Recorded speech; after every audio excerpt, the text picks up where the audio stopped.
This is the East-West Highway that's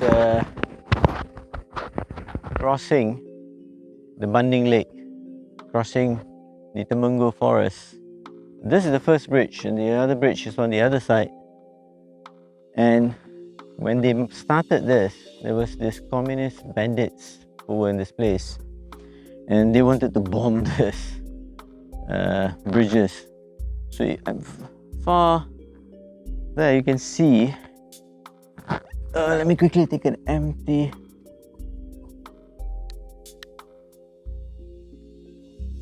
okay.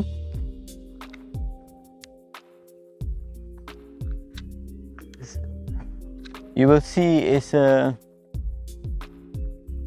pillbox up there, and there's another pillbox here. What's actually happening, what was here was actually these pillboxes. You will get the military camped up, and the military, there will be sentries up here. Well, at that time everything was cleared, so they get a clear view of the bridge, and they'll be on the lookout for this communist bandits. Those times when they first started, you could only pass through the East-West Highway on certain hours only. On dusk to dawn, there would be curfew in this area because the communist bandits were very active. Actually, that was one of the reasons during that time when the Orang Asli were brought in from deep into the forest and were placed into settlements. One of the ideas was so that they don't assist the communist bandits. Well, another one could be because not only assisting, they didn't want this Orang Asli to be in the harm's way of this bandits. So when they laid their arms down and disbanded, so now the whole East-West Highway is open. Just wanted to see, but there's still a military base on the other side. Not sure if you can have a look. There's a military base there. There are a few military bases actually along the road. It's not a proper road, but there is a road of sorts that you can go around the Banding Island. Now, this is one of the pillboxes. This has been restored, and they've kept some artifacts and stuff by the Belum Resort. So we've got permission to go in today. So let's have a look and see, maybe we'll learn something. Okay, so this is the entrance, and this is how small it actually is, but it's enough for them to be posted here. So we have some of it like the radio sets that they were using, and this would be their toilets. So you can actually have a look and get an idea of the toilet will be on this side and the bath will be on this side.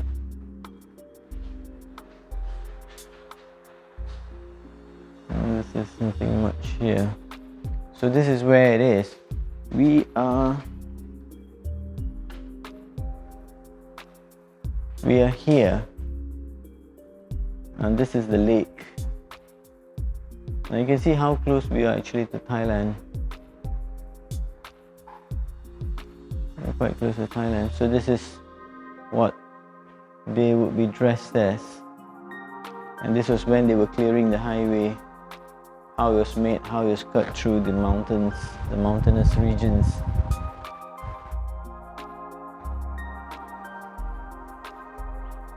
It's interesting how the tapir got lost and went into the camp.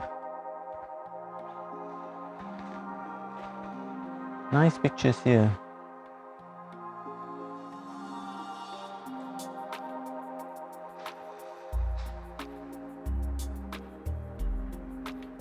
So that's what they're saying. What was the role of the army? Intelligence, control of local resources, tactical operations, psychological operations. So they were working very closely with the local villages as well as the Orang Asli.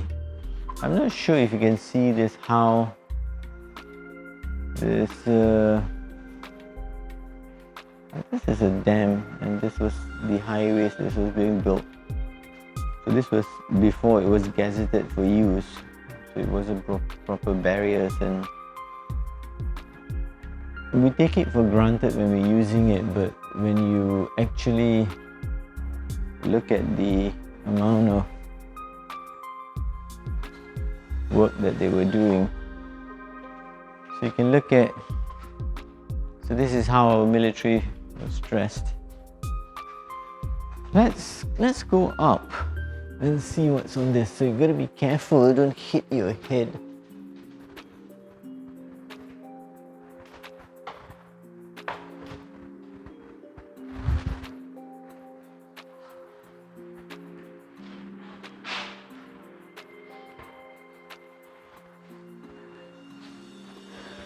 So again, a lot of pictures here. I think it's a replica of M16, which was used by our military. I don't know much about guns, so I don't know whether it's still used or was used. This is grenade launcher, 40mm, Colt M203. Oh. Again, another replica. So you can see these are the openings. It's all actually around. We had in the ground floor, first floor, and I'm sure we'll have it up there. So where they can actually access and look through and see what's happening. But this is made of concrete. This is solid concrete here. There are beds to rest.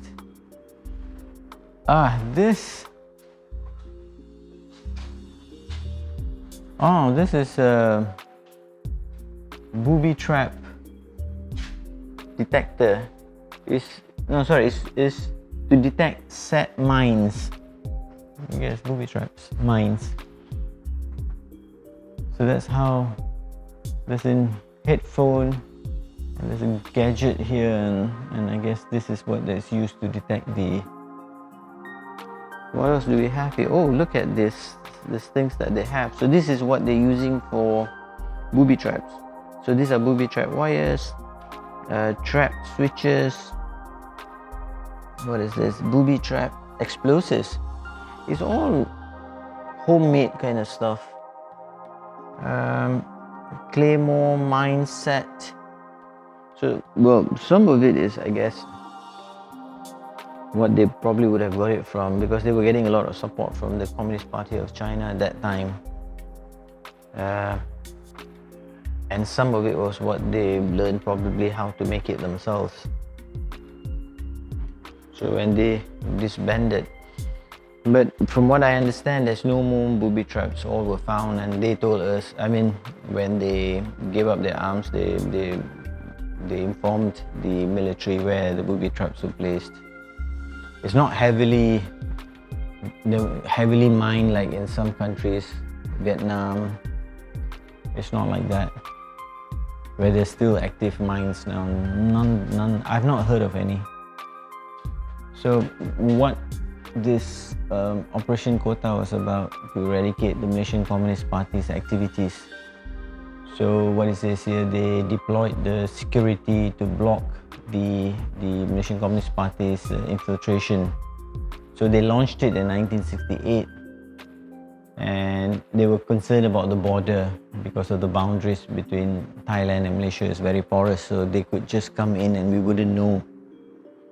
And so they had different sectors along the border, the different states, Perlis, Kedah, Perak, and in Kelantan as well. So they had permanent infantry battalions, field force, and they had special operations in this part. This was along the lake. But even before the lake, the rivers would, snake all the way from Thailand.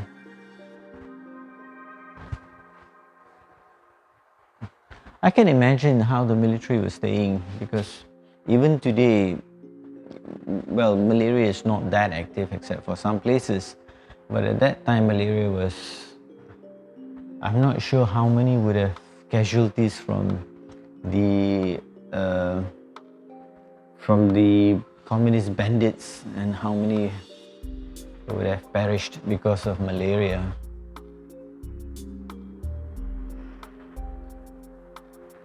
Amazing, eh? So this was their units and how they... So this is, we're actually very close to Thai border. Oh, these are the propaganda, communist propaganda documents and papers and what was shared among them. I've seen the other ones which were written in Malay, where they wanted to share it with the locals, hopefully getting the support. So this was for the, I guess, the Chinese population, the Malaysian Chinese population who were here trying to get the support. It has nothing to do with race. It was completely an ideological warfare. I mean, communists were involved. The Malaysian Communist Party was involving in removing the British from power. But the only thing is, after that, they wanted a different kind of state, a communist state, and that became an issue. So I'm from the northern state, and when this was happening, so my friends, we were in school, and their parents, some in the military were involved, and I remember one of my friends' father had his leg blown off by one of the booby traps. It's very sad. And also, because of this, the Orang Asli military unit was formed, the Sonoy Perak. Because let's face it, these guys are the ones who are expert in the guerrilla warfare in forests. So it's really in 1974, the Communist Party actually attacked, the bandits actually attacked the Public Works Department and killed 3. They attacked the convoy of the Public Works Department because they did not want this highway, because then military, it will be easy access for military and development, and the local community will definitely not support. And that was what they were very much against, and they made sure that this, whatever that they could, they didn't want the highway up. So what was connecting the highway was the bridges, and the last thing they wanted was the bridge to come up and they would blow it away. I'm not sure if you can see the pictures. You can see,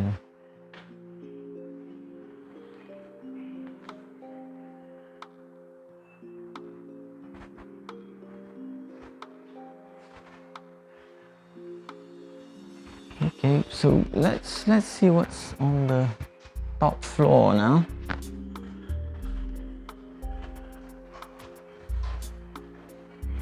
Okay, you gotta watch your head when you're coming up.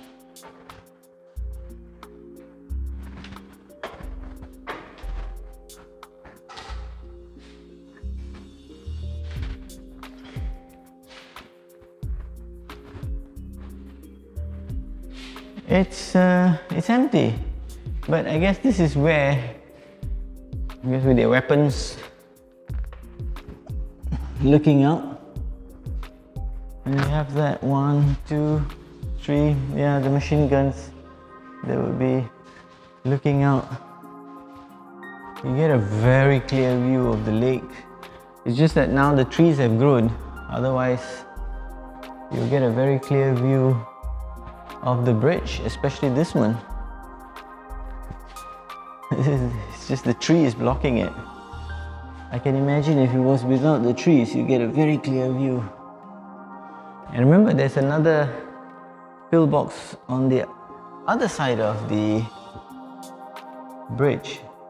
So these guys would have got on view from this side of the bridge, and the other pillbox would get the other side of the bridge. You actually get pillboxes even in the state where I'm now in Penang, but those were built by the British. So the idea of pillbox, I guess, is it's really solid concrete, so even if they try to shoot them, it's not going to happen. They have all the access, the advantage of the view, the advantage of the height. Oh, here, this is a good one. I'm not sure if you can get here. Can you maybe from here?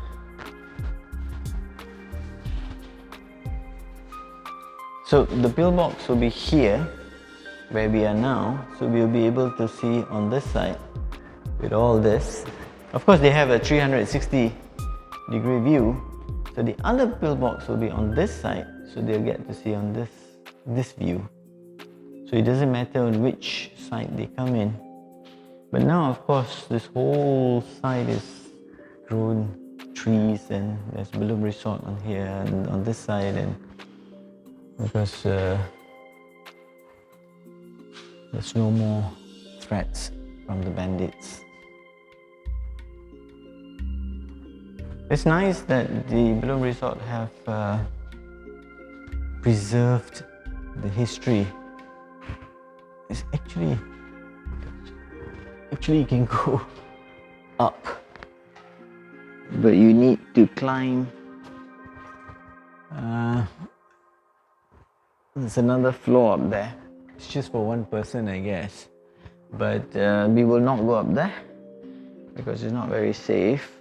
So okay, so we are in this location in the early 70s, when this group of police, well, before the lake was this high, there was rivers, and there was an island somewhere this side, and the group of police, about 3 or 4 of them, and they were passing through, and they were attacked.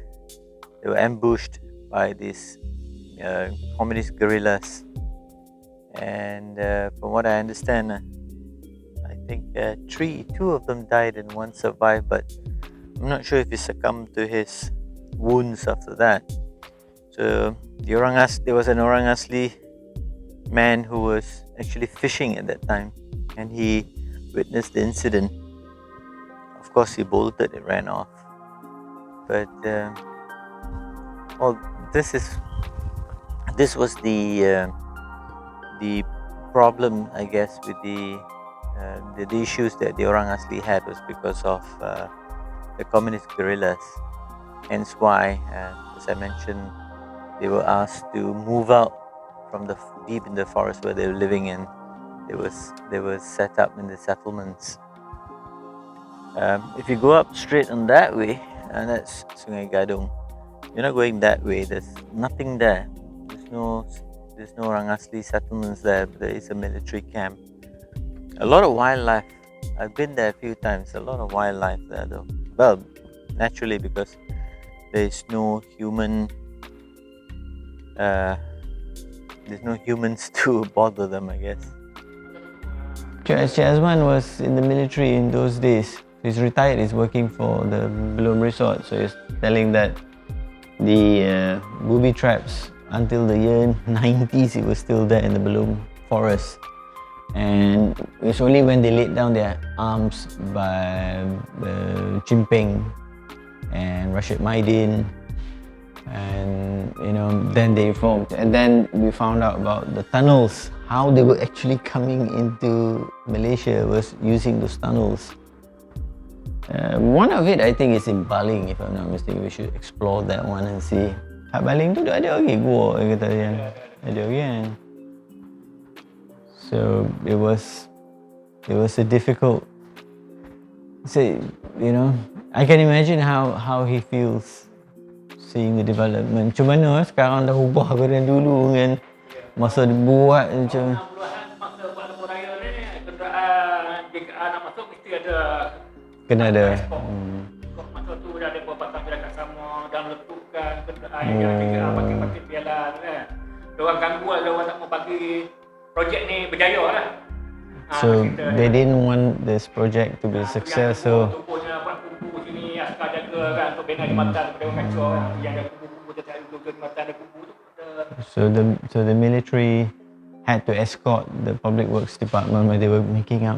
So even working on the construction would have been so risky, and they will go in first and make sure that there were no booby traps along the way, and making sure that everything is safe and clear. And so, you know, it was the military and even the public works department staff. So it's such. I've seen some video on the YouTube. You should look at that videos and how the construction of this East-West Highway is amazing. It's a real feat, crossing through this one of the oldest forests in the world. And we're talking about not crossing, we're talking about going through mountainous regions with wildlife. In addition to that, the communist bandits, and amazing. Okay.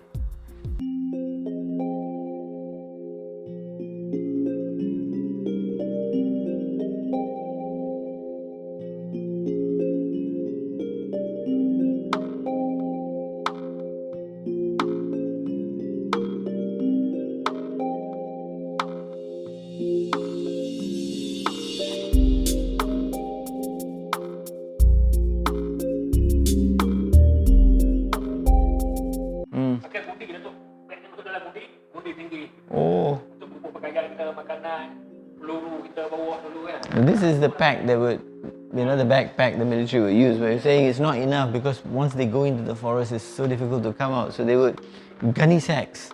They would use gunny sacks, put this and their clothes and everything in the gunny sack and walk through the forest. You know, we're talking about rain. You're not talking about waterproof. You know, even when I go in, I have these waterproof bags. And imagine those days walking the forest and staying there for months and wet, and even the clothes is heavy. I'm not talking about that now, those fancy. So the helicopter will bring up all the rations and stuff and equipments and, you know, military hardware. And there used to be a landing site up here. So they will come and send, and if there were injuries, and take them back. And sometimes they can't even land because, you know, the communists will be, bandits will be shooting at them. Okay, so we saw this one. This was what was confiscated, or the propaganda and materials is all written in Chinese, I can understand. And this is the backpack that the communist bandits were using. This is the original one.